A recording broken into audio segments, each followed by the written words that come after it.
What's up? It's your best buddy Special K here to bring you Week 8's review. Once again, this one, I'm going to try and make it fast just like last week. I think it makes it easier for everybody to watch these videos when they're under 10 minutes. So let's get right into it. So, if you recall way back week 1, when I did the review, I said at the end, if you were one of the lower scores of the week, don't worry about it. Don't let yourself get down because everybody has their time. And this week it was my time. Spencer Strasmore lays 147 on me, and I could only muster 86 points. My running back room in the span of 2 weeks has absolutely imploded. Suddenly, Ezekiel Elliott looks like just a guy, and Chris Carson once again can't stay healthy. It's been a problem with him his entire career. And then James Robinson, my old reliable, was on bye last week. So the result was, not very good. Moving on to the next one, Donald Trump. Once again, just who trades him all these good players? Come on. 175 to 134. I mean, and he looks like the class of the league right now. It's his second highest scorer in the last 2 weeks, and he is on an absolute tear. Right when it matters most, too, headed right into these playoffs. So he is looking like the team to beat right now. And Nailbender, hey man, he comes in and he would have beaten most anybody this week. I think he's good for 1, 2, 3. Fourth highest score of the week. Found himself in the top half. Kind of makes you wish he was the one in control of that franchise from the beginning of the season. But whatever. Nailbender, you're going to pull some W's out at the end of this season, and it's going to look pretty good for you. And if you can just beat foosball a couple times, well, once, I guess you can only beat him one more time. I don't know, maybe you can sneak yourself into the playoffs. Who knows? Highly unlikely. Probably not going to happen. Actually, definitely not going to happen. He's 1-7. Who am I kidding? Anyway, Dr. Feelgood, 151 over Blue Team at 125. Dr. Feelgood has been the epitome of consistency this year. I mean, I'm always talking about him being up there in the scoring, and he just keeps on rolling along. And wow, Balzac comes in 5th highest score of the week and absolutely takes Caitlyn Jenner behind the woodshed, and not for any fun action. Absolute ass kicking there. Way to go, Balzac. That's another team that's been struggling on the year, and he's only 3 games out of 3 games out of first place in his division. So he actually still has a chance at 2-6. And I mean, it doesn't look like I'm doing very well. So who knows? Balzac could make a surprise run here to end the year. Let's see. Bad News Beers. I don't know how you stay in first place in your division, but there you sit. You got your ass absolutely handed to you by Beans and Franks. Just kidding. It wasn't an ass whooping. It was 119 to 106. And then, I mean, Beans and Franks just won't go anywhere. 2 games out of first place, as is Blue Team. So there are still playoff spots up for grabs as we move to the 3/4 point of the regular season. So lots of good fantasy football being played here. And then to finish it out, Woke Bison just can't overcome foosball. 126 to 117 is that final.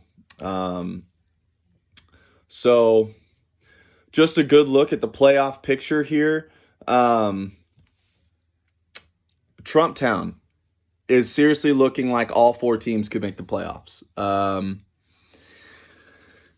Donald Trump is in first place at 6-2. Everybody else is 5-3. So they're all one game out of first place. And it's just, man, it's looking pretty interesting for them. I would say right now, Dr. Feelgood is probably the most likely to take second place, but Spencer Strasmore is also right there. I just think Strasmore's team's a little too up and down. That's a personal opinion. Sorry if I offended you. Your pecs are still really nice. Assuming that you're like The Rock, Spence, not the white dude that does all your videos. He does not have nice pecs. All right, Bidenville. Again, Bad News Beers. He only scored 106 points, and somehow just keeps me one game away from first place. It's absolutely ridiculous. I'm at 4-4, and then of course Balzac is at 2-6, and Bison at 1-7. Yeah, so I got to kick it in gear, man. I got to get some wins, and I need Bad News Beers to get some losses. Damn. And the Libertarian Shanty. Foosball is threatening to pull away at 6-2. We got Beans and Franks and Blue Team sitting there at 4-4 apiece. Blue Team's most likely to compete for that conference crown or division crown. But who knows? Beans and Franks, he has a huge up and down team. He's just got to steal a couple wins. And then, again, Nailbender. I think Nailbender is really the key cog there. I think that he is going to beat some people to finish the season. And I think you're going to see him ruin some people's chances at the playoffs. So this has been a terrible, terrible mid-season for me. Just a few weeks ago, I was on top of the world, feeling great, and it has just been a steady decline for me. But again, that's what makes fantasy football so crazy, is that you never know how you're gonna do. You can start great and finish terrible. You can start terrible, finish great. Sorry, I'm getting this to you a day late. It's busy in the Hale household these days. I have a lot of stuff going on personally, but I am holding to this, trying to get these knocked out and up on the internet for you. I am going to put a poll up a little later today, just to once again get a feel for this the league and the league members, what kind of things you want to see, if what we're doing is good for you, just a couple different things. Maybe not a poll, maybe an email, I don't know. But we are getting to the point in the season where I think we all have solid opinions about the league. I already know I'm going to do some adjustment to scoring in the off season to try and make it a little bit more competitive in the future. And I'm not going to give away any details right now. And me and Trump have some more conversations to have about it. But I have a surprise coming up for you guys later on down the road. I probably won't reveal it until the season finale video, which will be the last regular season, because half of you guys probably won't log on once the season's over because you won't be in the playoffs.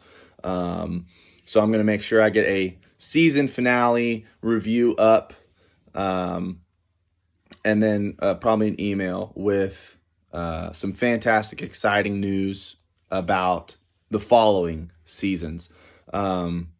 So once again, thank you so much for this opportunity. It's been a whole lot of fun, great learning experience for me. And it has been a pleasure to be your commissioner so far. And yeah, let's all finish strong. Mahalo.